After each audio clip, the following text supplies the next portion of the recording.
আমাদের ব্যাপারে ইসলামের প্রতিপক্ষ শক্তিরা অপপ্রচার চালায়। জামাতে ইসলামী ক্ষমতায় গেলে মহিলাদেরকে ঘর থেকে বের হতে দিবে না, আর যদি দেও আস্তে করে এনে জোর করে একটা বুরকা পরাই দেবে।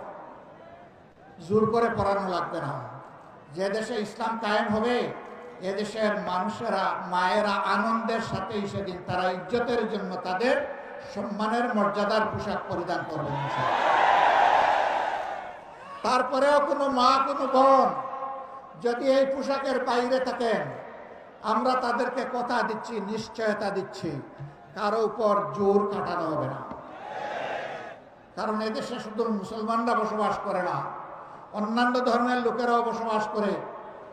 তারা তো আমাদের ধর্ম যেহেতু গ্রহণ করেনি, তাদের জন্য ইসলামের প্রেসক্রাইব করা পর্দাও তাদের জন্য প্রযোজ্য নয়।